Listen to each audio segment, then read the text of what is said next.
Welcome everyone, my name is Denis Torres. Today I'll talk about adaptive query processing. Who am I? I'm a Microsoft certified trainer. This means that I can deliver Microsoft official trainings. I have some Microsoft certifications such as Solution Expert and BI, MCSE in Data and BI, and I'm the Data Platform User Group Leader, Malta Data Platform User Group Leader. Who we are? Malta Microsoft Data Platform User Group. It's a user group in Malta. We have a website, malta.pass.org. It's an official PASS group. We have a Facebook page and a Facebook group, meetup group. All the links of the Facebook page, Facebook group, meetup group you can find in our website. Access our website and you find all the links to join the group. We have even a WhatsApp group. We can talk to each other through WhatsApp, share information, technical information, questions, and many information. The user group is made by the community to the community. The idea of the user group is to put SQL Server developers, SQL Server administrators together to share information. Create a space to share technical information, technical content about SQL Server. What's the SQL Pass? It's an international organization, gives support and resource to SQL Server user groups such as the Malta Data Platform User Group, our user group. Supported by Microsoft and many other sponsors. For example, our website were given to us by the SQL Pass. Our agenda today. We will talk about query plans, what's adaptive query processing, why is it needed, how adaptive query processing works, some limitations and workaround, and 3 ways adaptive query processing is executed: batch mode adaptive join, batch mode memory went feedback, and interleaved execution. Some resources. This session is being recorded and will be published on YouTube, and the script will be published on the user group website. I will use some sample database during the presentation. I will make some demonstrations using this sample database, Advent Reworks 2016 and Wide World Importers. Here are the links to download this database and install on your local environment. So, let's talk about query plans, how the query plans work. Let's say we have a query and we will send this query to SQL Server. How this query will be executed? The query will be compiled. We will pass through a compilation process. The compilation process will create the query plan.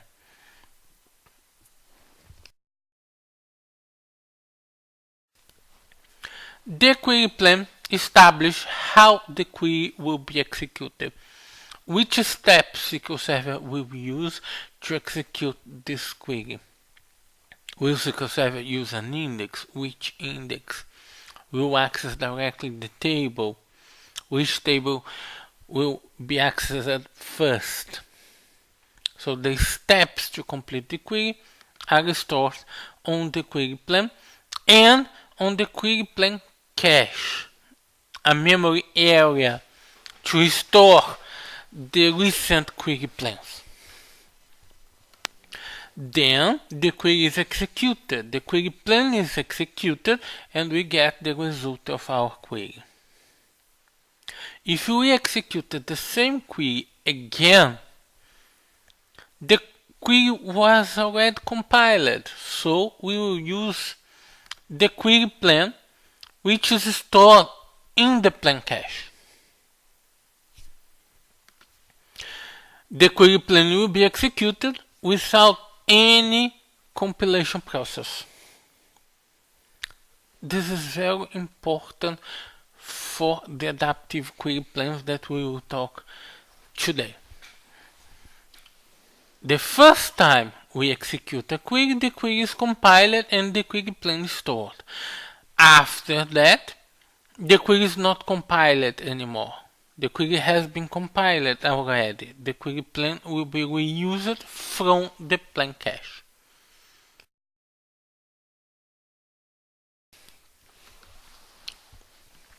What's adaptive query processing?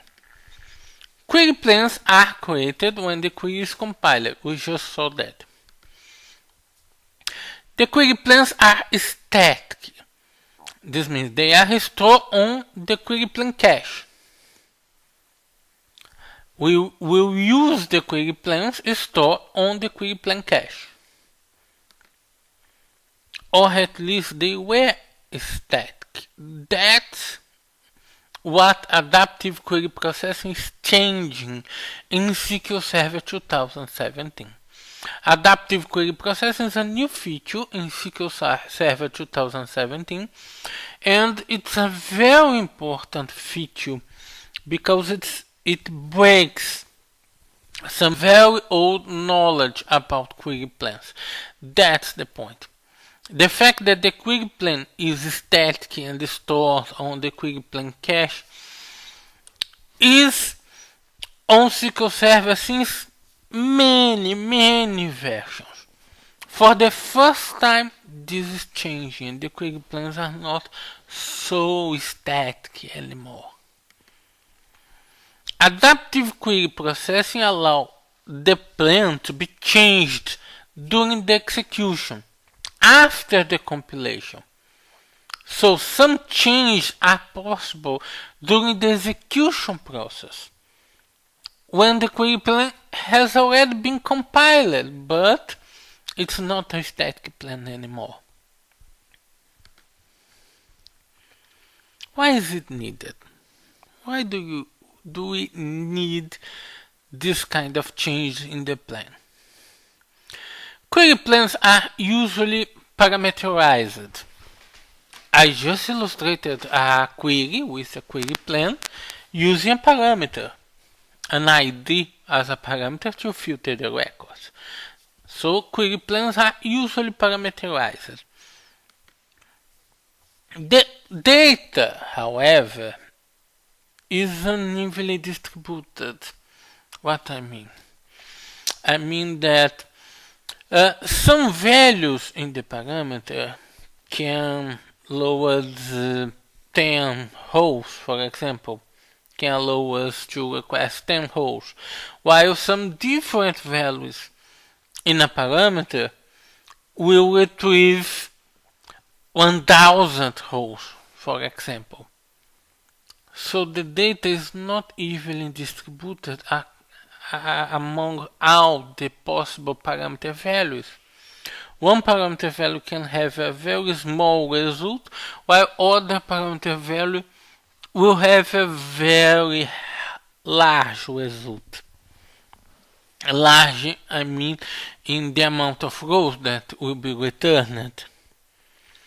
And this can create a problem, because the query plan is created thinking about the first value used in the query. It can be created thinking about a small amount of rows or a large amount of rows. The fact is, a different value for the parameter can change the result and change the benefits of the plan. The plan may not be so good for that query anymore. and that's a problem. Does this always happen? No, of course not. If I'm querying over a primary key, for example, this will never happen. The result is always the same, evenly distributed, because a primary key is unique. I will get always a single row if I'm querying over the primary key. The problem is that we don't make only queries over primary keys. We make queries over many different fields, and that's when our queries can have many different results according to the parameters. A single plan doesn't work for all values. That's what I'm saying. A single plan will not work for all possible values of the parameter. This happens on some queries, not all queries. Some queries have this problem. If I enter a parameter 10, I will get one line and that's fine. But if I give a parameter 100, I will get 1,000 lines and that's not fine. Let's see an example about the parameterization problems.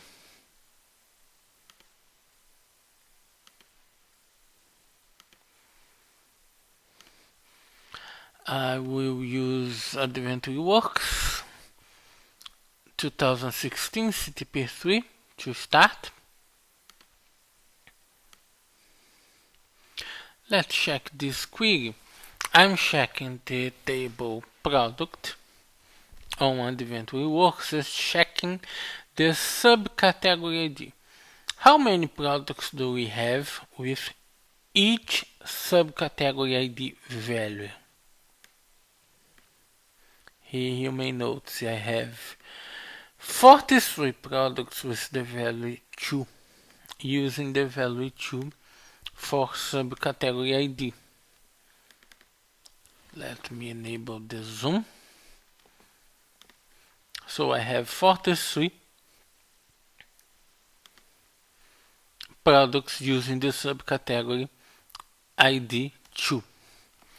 And I have only one product using the value 19.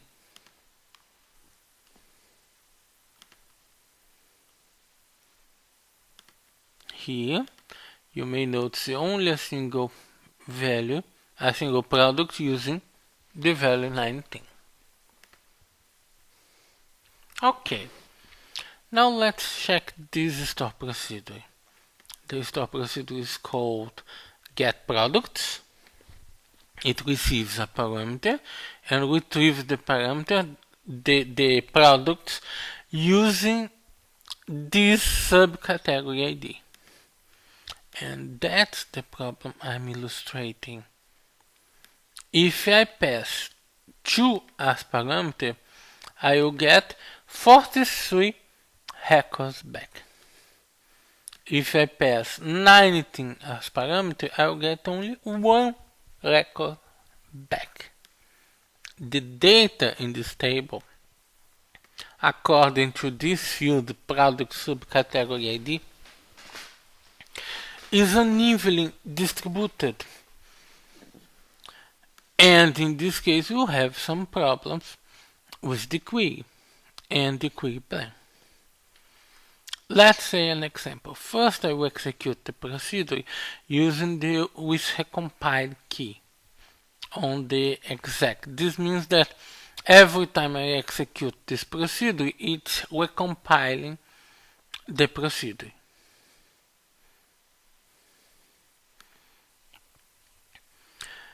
You may notice that for the value 2, the query is using a clustered index scan.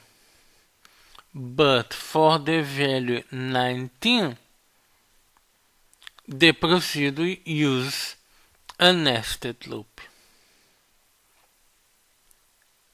the perfect plan for each parameter value is different because the data is unevenly distributed. For the value 2, the perfect plan is a scan. For the value 19, the perfect plan is a nested loop with an index seek. Let's check what happens if I execute this procedure without the with recompile statement. First with parameter 2, so it's using the clustered index scan. Fine. Now with the parameter 19. It's also using the cluster index scan. That's the problem. The first execution used the parameter value to build the query plan. Then the following executions will only read the query plan from the plan cache and reuse the query plan. This means that this is not the best plan for this value, the 19. This is no way the best plan for the 19, but it will be reused because the value 2 was executed first and the plan for the value 2 was created. That's right. Let's clear the cache and try again with the reverse order. Let's execute first the 19. And we have the index seeking key lookup as the best plan for the 19. And now let's execute the 2 using the value 2. And for the 2, it's using an index seek. This is an absolutely terrible plan to return 43 rows because it's using a key lookup. It's a terrible plan, but it's being used because the plan was compiled like this and will be used. This problem is called a parameterization problem. A problem with the parameters of the query. I published an article on the Simple Talk website about how to identify parameterization problems using Query Store, which is a feature on SQL Server 2016. It's a very interesting article, very interesting to read. So, the point here is I'm illustrating how the static query plans can create problems for us and how it would be nice if we could get more dynamic query plans able to change during the execution. And that's what adaptive query processing is bringing to us on SQL Server 2017.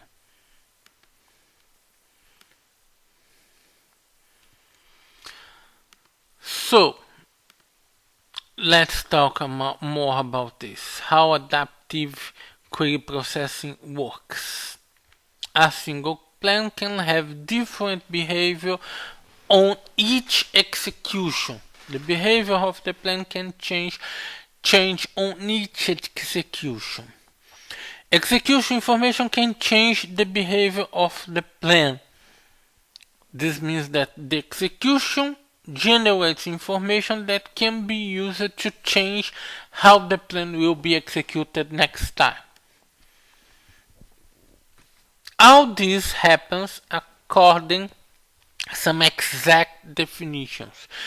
It's not a recompilation, the plan will not be recompiled during the execution. In fact, the recompilation is the current solution that we have before adaptive query processing. The current solution that we have for parameterization problems is to recompile the procedures. We can create the procedures with the with recompile key. So the procedure will be recompiled every time it's executed to avoid parameterization problems. But adaptive query processing can make even a better work on some very specific situations because it's not a recompilation, it works on very exact definitions. Which definitions are these? At the moment on SQL Server 2017, there are 3 ways how a plan can be changed after execution, during the execution or after the execution, using adaptive query processing. These 3 ways are batch mode memory grant feedback, batch mode adaptive join, and interleaved execution.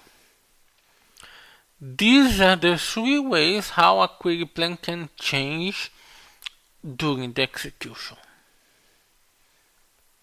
There are some limitations and some workarounds of these limitations. The main limitation is that it's only for batch mode. Doesn't work on whole mode, only on batch mode. Yes, it's very disappointing because if you are familiar with batch mode, you know that you need to create column store indexes to activate the batch mode on your tables. Batch mode only works on tables that are using column store indexes. Only in this situation. And column store indexes are for data warehouse. Although the limitations are very small nowadays, they were intended to be used for data warehouses. Oh, sorry.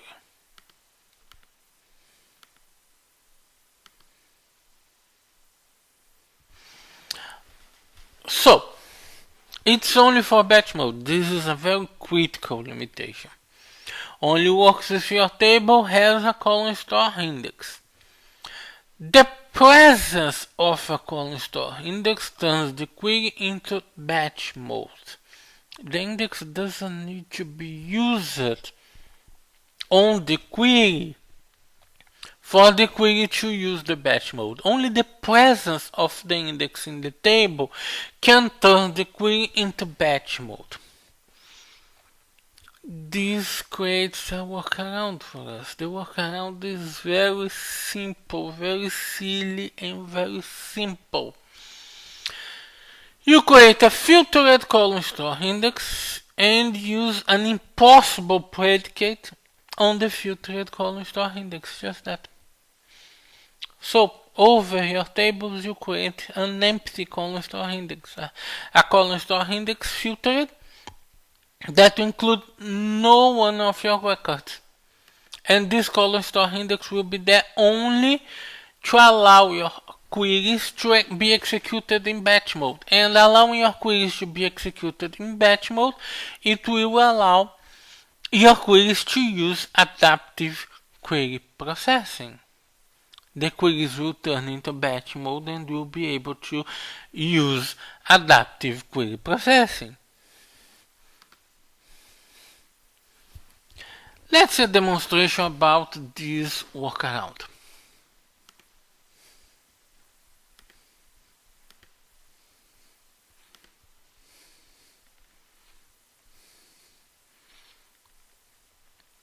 It's here. Again, I'm using AdventWorks.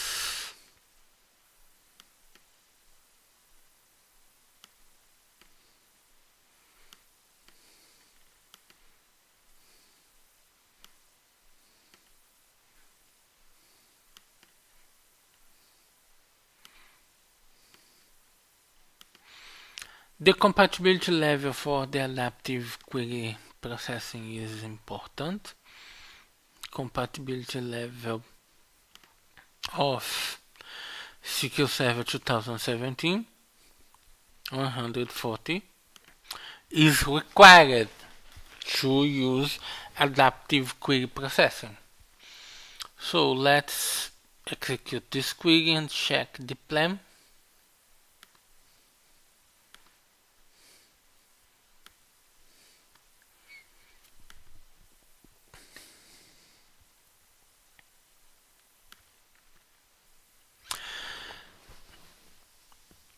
It's already using adaptive join.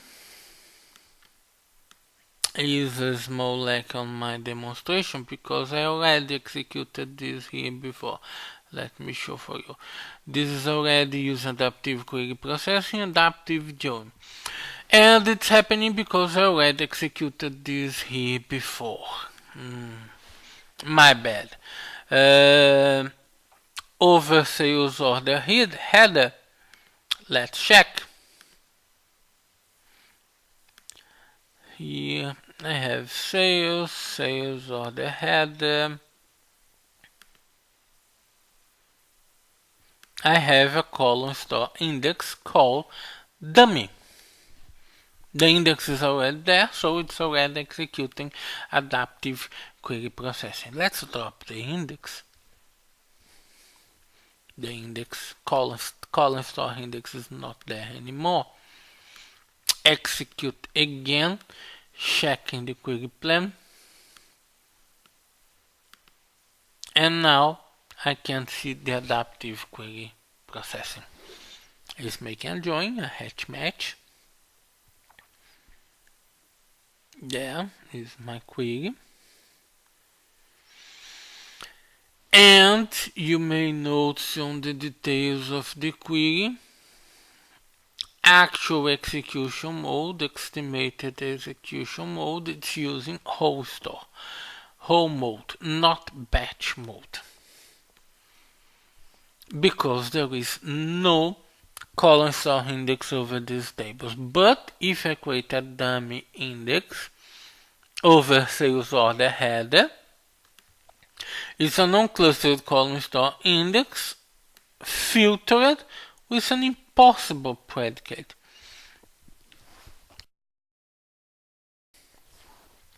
The sales order ID needs to be -1 and -2 on the same time. This is impossible. No record will be returned by this predicate.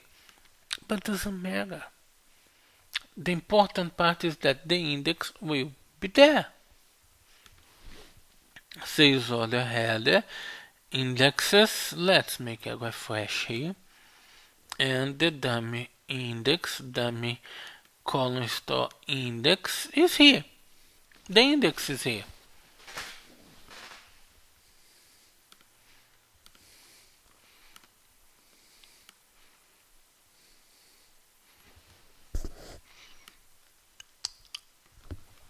And let's execute again.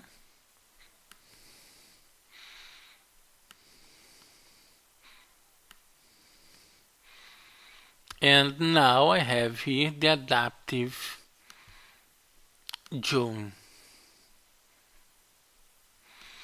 using for the adaptive query processing. I will explain the adaptive join in some minutes.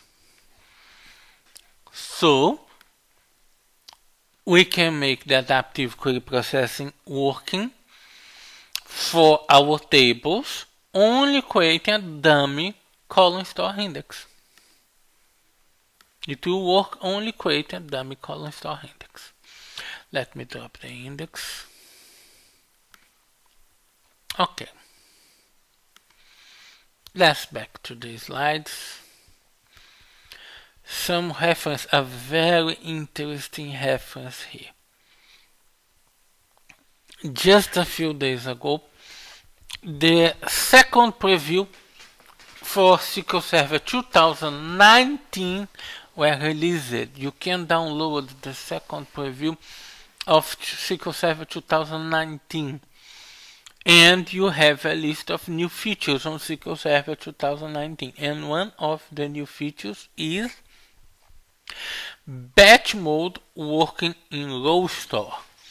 This means that the batch mode execution will work with tables without column store index. So what we expect is that from SQL Server 2019 we will not need this workaround anymore. This silly workaround will not be needed anymore from SQL Server 2019 and onward.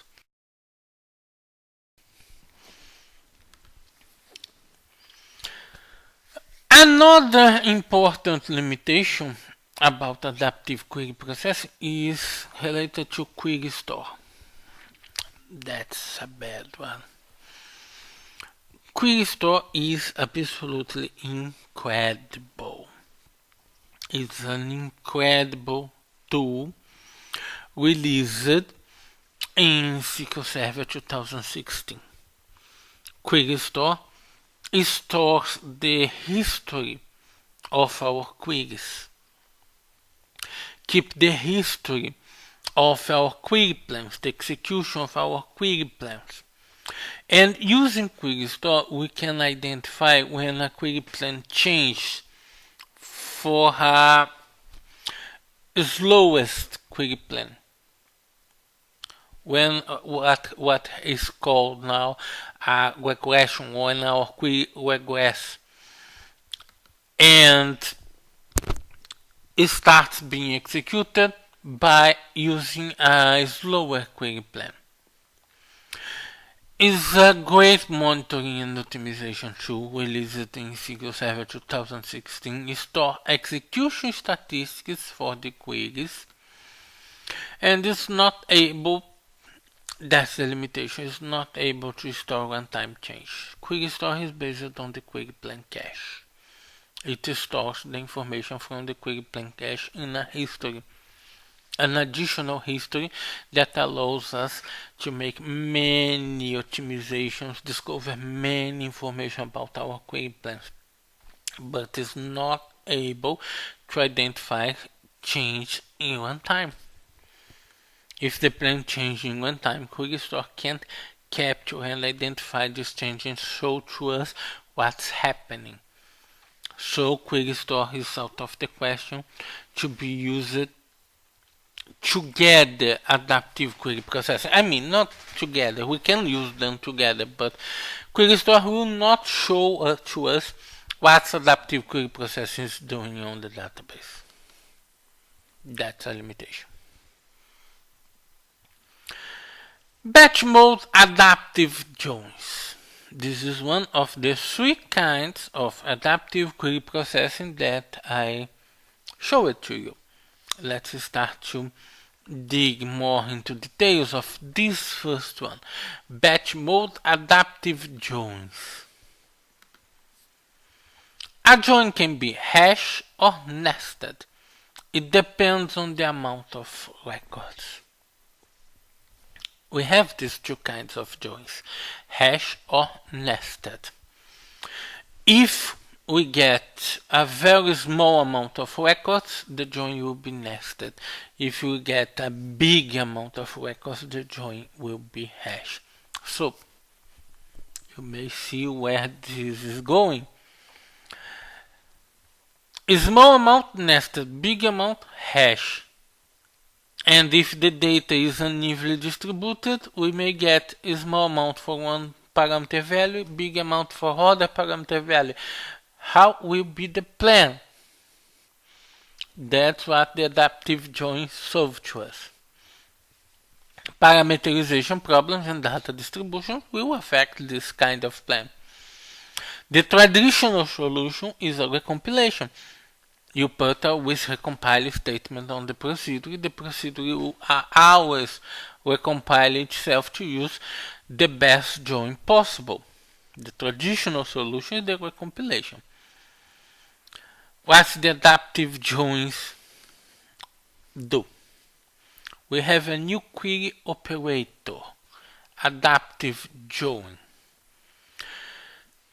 On the query plan, this new operator creates two paths, one to be executed for the hash join and the other to be executed for the nested join. A threshold is defined. This means a specific amount of rows is defined. If the number of rows loaded by this execution is over this threshold, the plan will use a hash join. If the number of rows is below this threshold, the plan will use a nested loop. On each execution, the operator can decide whether use the hash path or the nested path. That's an image of the adaptive join. We have the main path within rows, and this main path will be joined with a different table, with a secondary table. For the secondary table, two paths are created. One of the paths will use nested loop. The second path will use hash join. Only one of these last two paths will be executed. The other will not be executed. And which one will be executed depends on a threshold that will be analyzed during the execution. The number of rows returned in each execution will decide which path will be executed, making ours the best possible join for our queries. Here you can see the actual join type. This query is really using hash match. Mode execution, batch, it only works on batch mode. And the numbers of rows returned, 206 rows. 206 rows, sorry. And here you can notice more details. Is adaptive true, estimated execution mode batch, estimated join type hash, and in this case, this order execution actual join type is nested loop. It's using nested loop. Why? Let's check why it's using nested loop. Here we have the adaptive threshold rows, 85. If it returns more than 85 rows, it will use hash. If it returns less than 85 rows, it will use nested. And how many rows were returned? One. Only one row. This execution returned only one row. As a result, it used the nested loop join. Let's see this working, really working.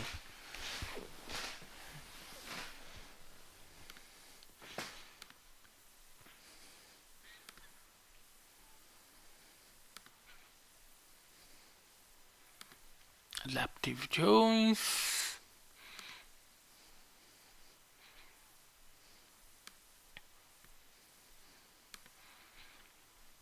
This time I'll be using wide word importers.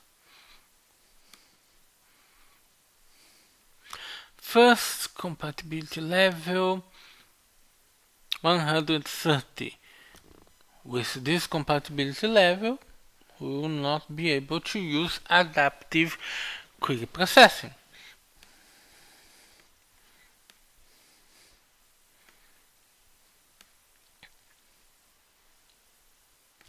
Let's check this execution.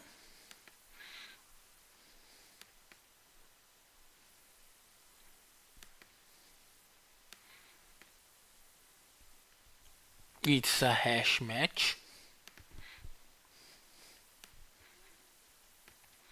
And let's check this other execution. It's also using a hash match.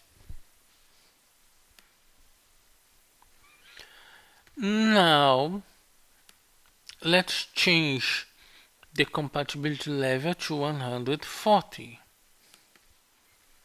Clear the cache.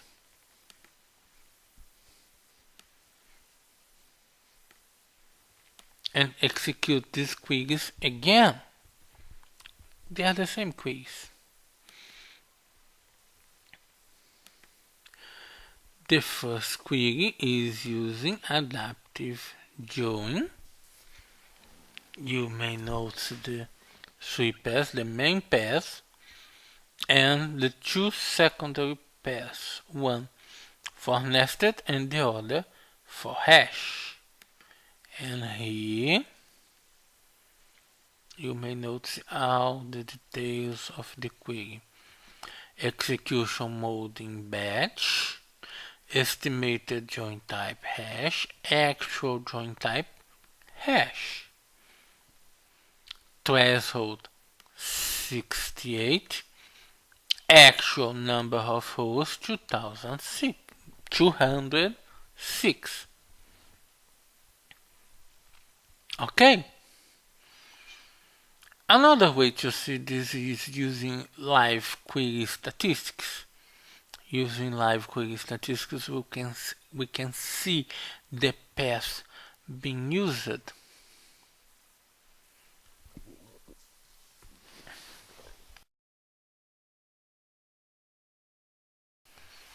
Using live query statistics, you will see one of the pairs were used.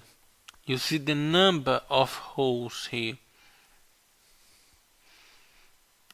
The number of holes defined here. While the other pairs were not used.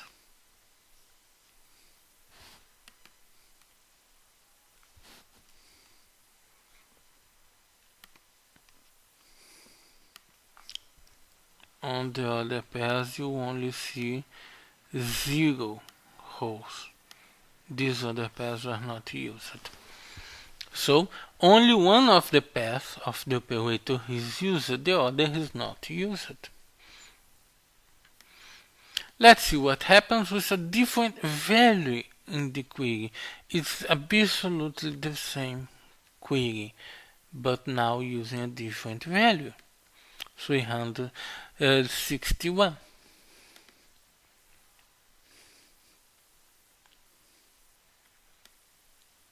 On the live query statistics, we'll see the path used is exactly the opposite. Is the lower one.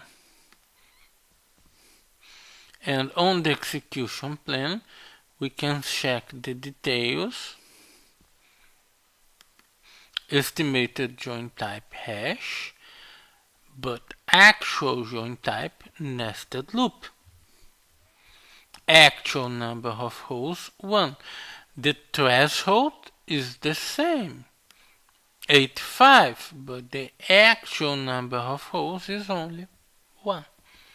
So it used a nested loop.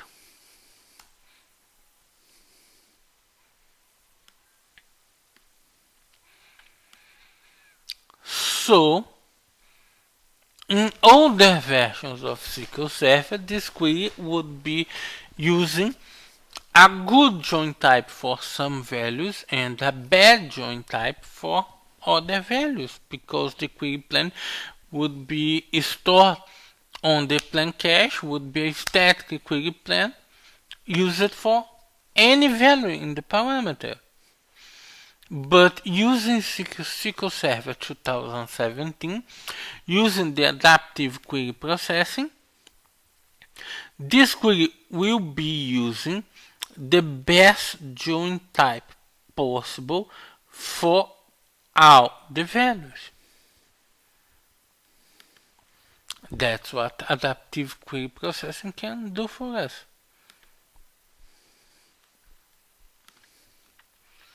Let's get back to the slides.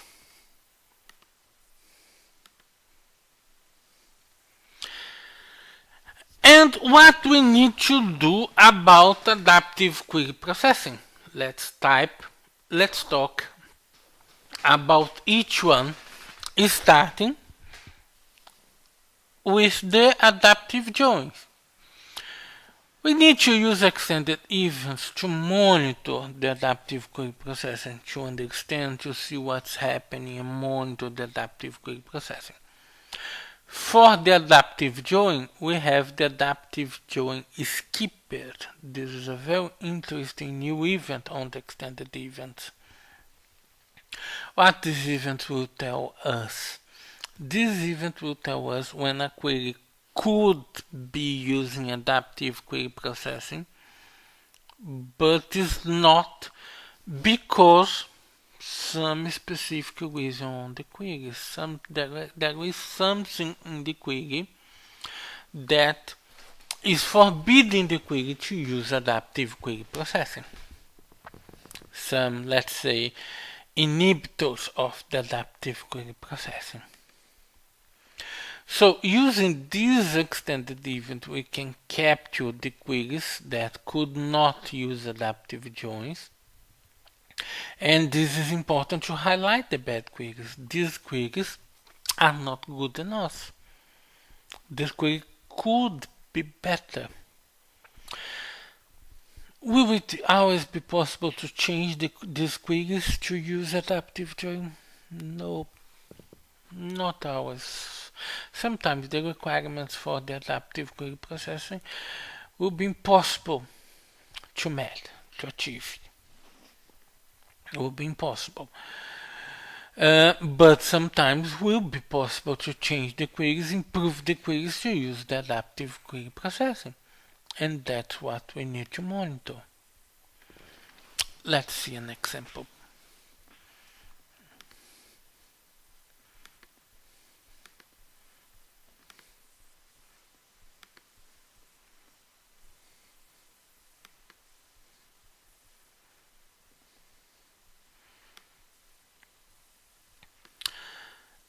This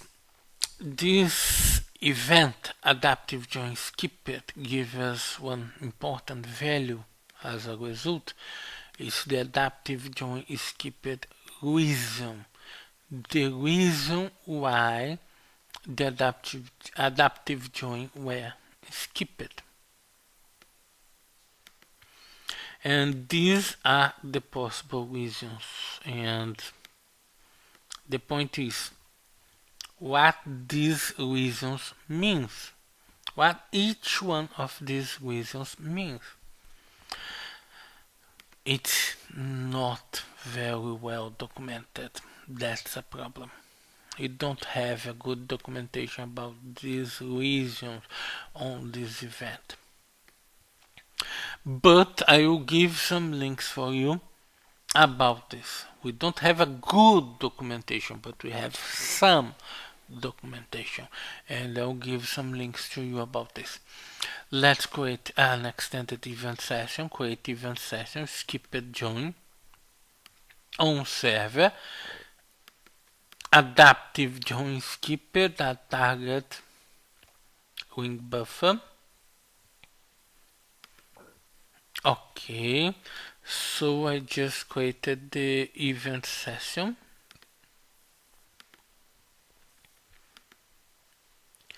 Started session. Let's watch live data.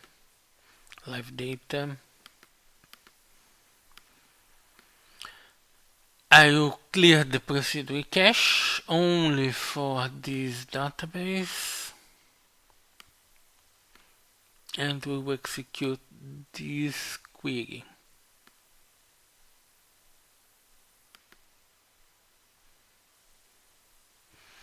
Let's check the execution plan. The execution plan is not using the adaptive query processing.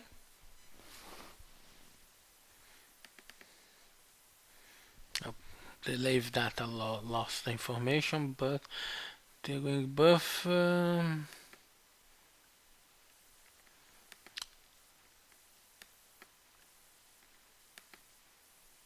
no, sorry, it's empty. It should not be empty.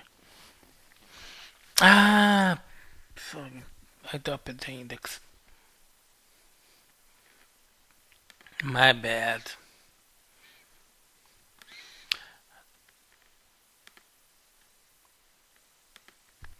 It's the same table than before. Saves all the header on event reworks 2016. But I dropped the index, so the table is not able to use adaptive query processing anymore. Now I created the index again. Okay, so the index now is there again. Let's check the compatibility level. It's on 2017, I'm sure it is. And now let's again watch live data and execute the query again. Execution plan. Now that's it. This query is using adaptive join. Fine. This query is fine. Let's execute the same query again using a top one.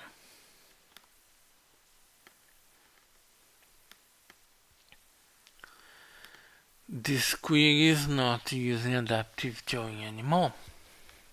That's it. There are some inhibitors of the adaptive query processing that prevents the adaptive join to be used. Adaptive join is skipped reason. Invalid adaptive threshold.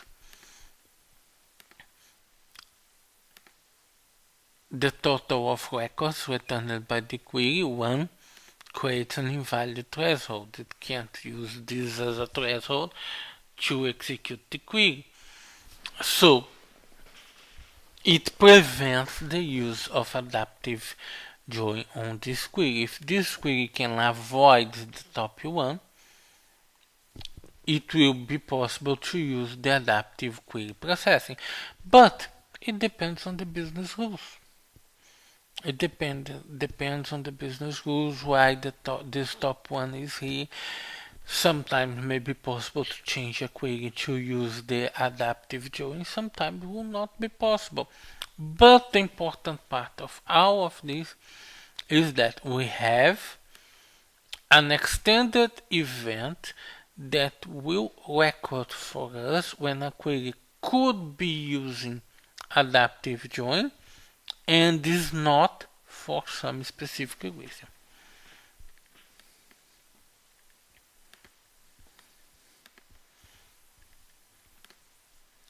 Some reference about this event, and this is a question in a forum, but there is an answer on this question explaining one by one the possible reasons of this event.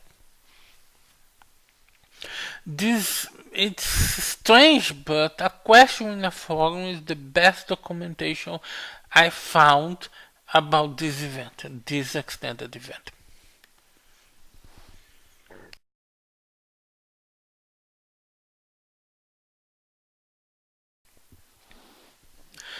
Now, let's talk about batch memory grant feedback. Memory grant feedback. The memory required for the execution is defined during the plan compilation. This means that when the query is compiled, when the query plan is created, SQL Server defines how much memory it will need. What's the amount of memory that will be needed to execute that query. and this becomes a fixed amount. However, we are talking during this entire session about this problem. Some parameters may result on one row, some parameters values may result in 1000 rows. This will change a lot the amount of memory needed for a query. What happens if the amount of memory needed for the query is not correct? And I just talked about parameterization problems, but wrong statistics can also result in problems related to memory. The statistics in the moment of the compilation can say that the query will need a specific amount of memory when the amount is much more. When the query is executed, if SQL Server finds out it has insufficient memory for that query, it doesn't change the memory. It spills the records to TempDB. So we will have a TempDB spill. This is bad, very bad, because the query will become very slow due to this kind of spill. In fact, there are even some techniques to identify this kind of spills. They happen because a sort operation can cause a spill to TempDB, or a join operation can cause a spill to TempDB.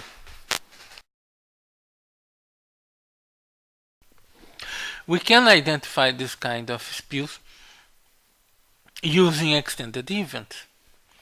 But the point is, this happens because the memory on the query plane is static. And we are exactly talking about memory grant feedback.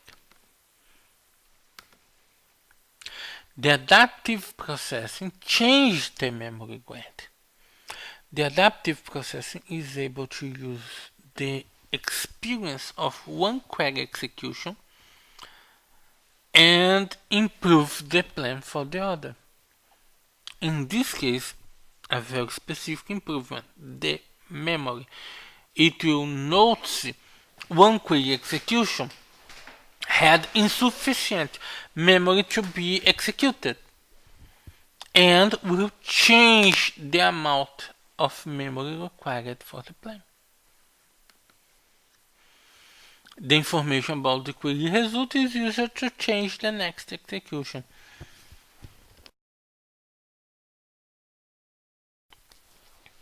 It changes in two ways.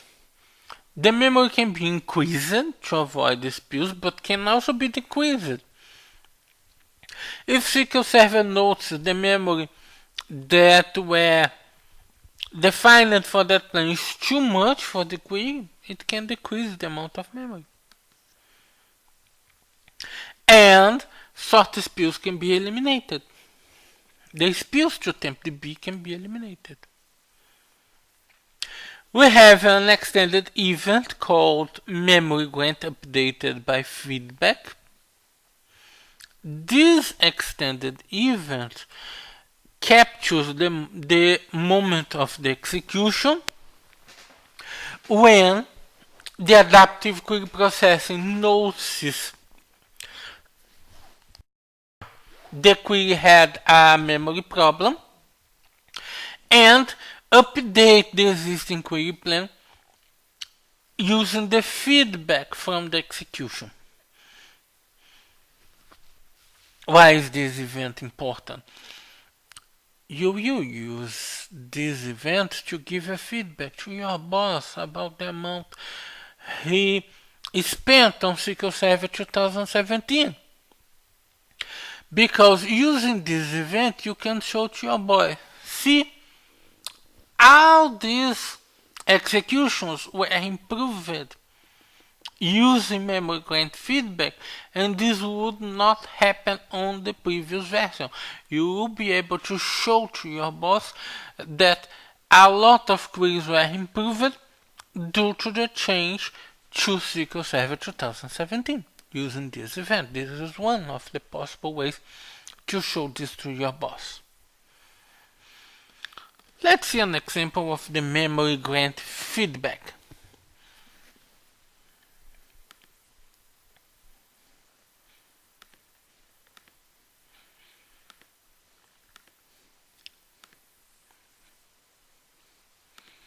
Memory grant feedback.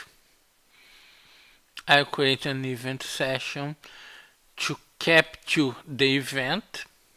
Memory grant updated by feedback.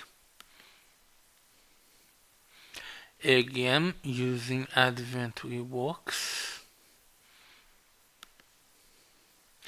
First compatibility level 130. This means no adaptive query processing at first. Please don't try this on your production server. Never execute this on your production server. What I'm doing here, I'm totally destroying the statistics for one table to create a problem on the memory for the query plan.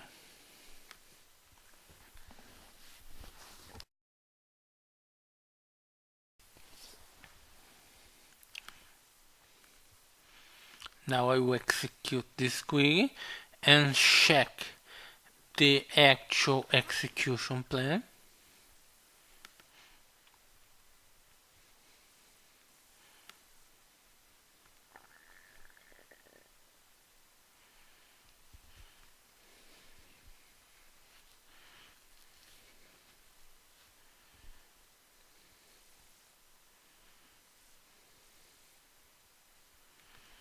It takes some time because there are some records and I destroy the statistics. You may notice this symbol near the sort. This symbol means that the sort is causing a spill to TempDB.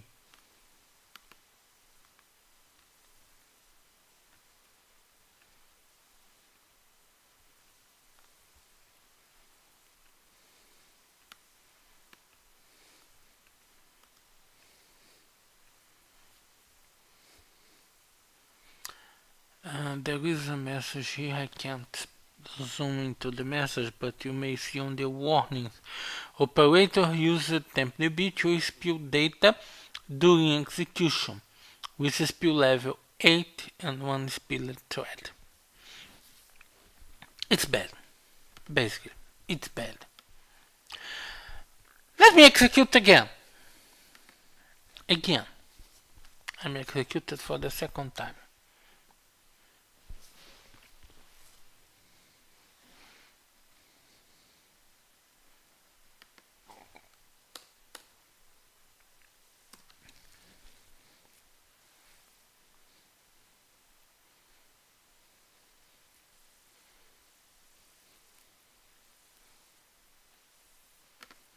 And we have the spill.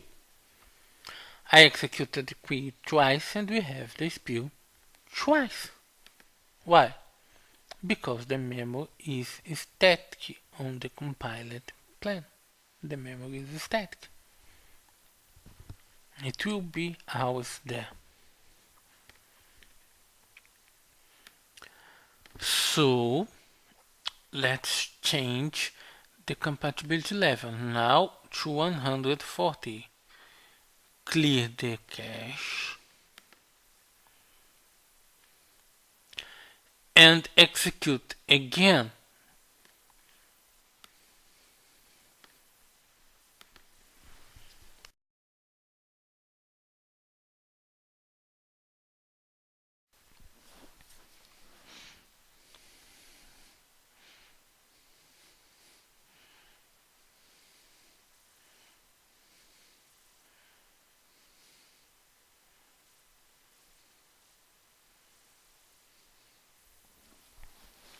Let's check the execution plan. Oh, the spill is still here. Yes, of course. I just clear the cache. The cache is empty. Now the plan were compiled, and during the execution it notes the presence of the spill. Now let's execute again one more time.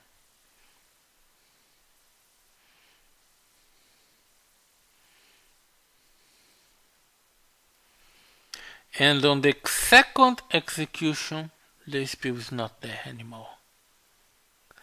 The result of the first execution updated the query plan for the next execution.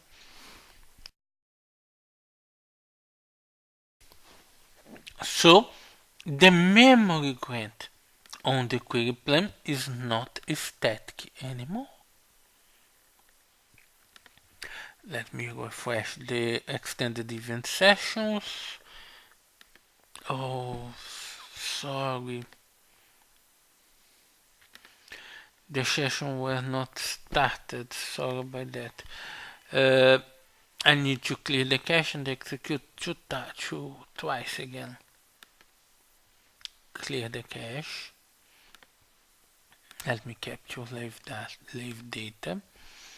I clear the cache. We will execute the query. The first execution will come with the spill.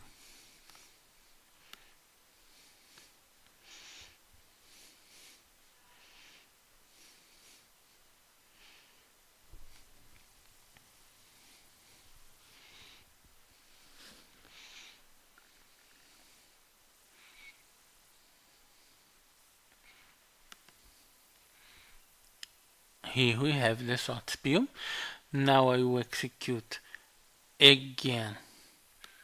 Until now we have the sort spill, but we already have one occurrence of the memory grant feedback. The memory grant updated by feedback already happened. This means that the plan in the cache has been already updated for this query. And the extended event captured this fact. If I execute again, we will not have the spill because the memory grant feedback already happened.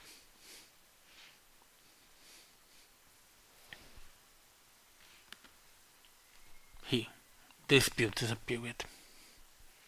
So we will have a lot of improvements on our queries using adaptive query processing.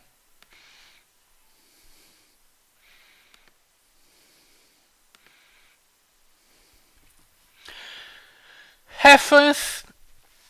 Here you can see a link about adaptive memory grant feedback with many details about this kind of adaptive query processing.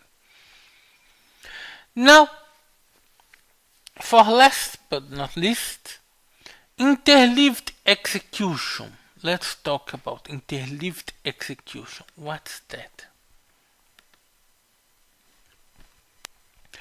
Multiline table valued functions are evil. They are terrible. You should never use these things, at least until SQL Server 2016. This changes. This is changing now. Before SQL Server 2014, the estimate number of rows were fixed in 1.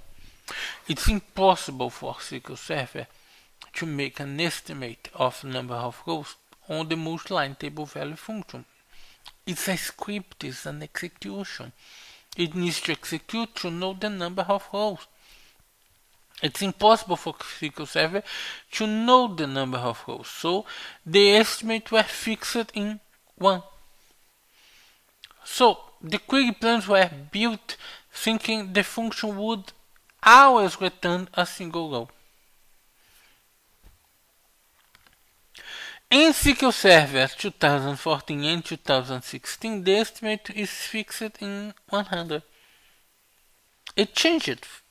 They changed the number. They changed it from 1 to 100, but it's still a fixed estimate. And the plan is still built over a fixed estimate. This is not good. It's not good. Bad estimate, bad plan. Result. So the interleaved execution. The sequence of the execution of the multi-line table value function is changed. The function is executed first. The amount of record is used in the statistic to build the rest of the plan, to change the rest of the plan. The query reuse the result of the first execution to complete the execution of the plan. As a result, we have a trustworthy statistics in multi-line table value function, and they are not evil anymore. We can use them. They are not a huge problem anymore. Let's see an example. Let me close out these windows.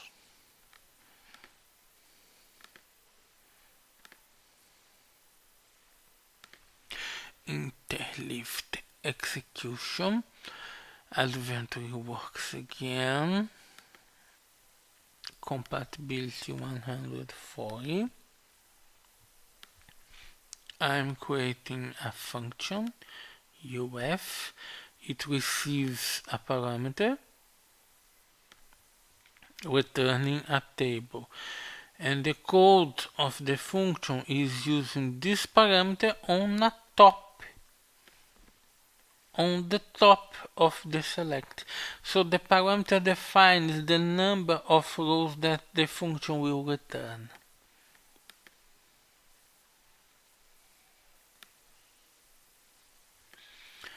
Clear the cache. And now let's execute this query using the function and check the actual execution plan. The parameter is 10,000. The important part here is the estimated number of rows for the function is 10,000. Here, it's hidden here, 10,000. That's the estimated number of rows.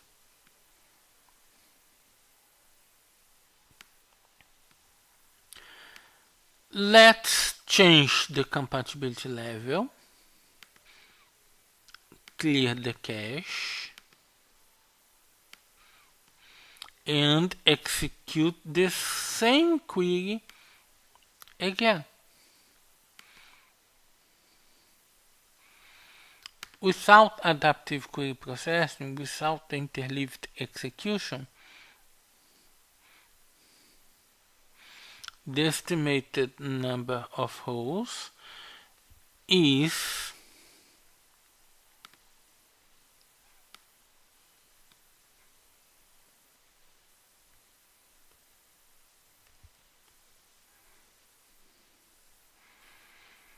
100.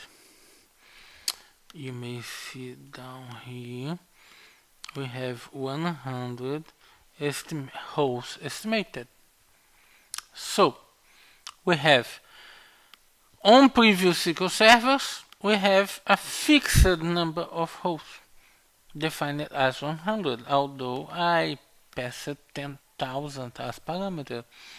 But using interleaved execution we have the real estimate of the number of rows returned by the multi-line table valued function. So they are not evil anymore. We now can use multi-line table value functions on our solutions. One link as a reference for the interleaved execution. Link of our website. Please visit our website. Subscribe to the user group. You like a lot to receive news from us. My email, my Twitter handle. If you would like to contact me, ask any question, feel free to send me an email, call me on Twitter, anytime. Thank you very much for attending this session, and we'll see you again soon. Thank you.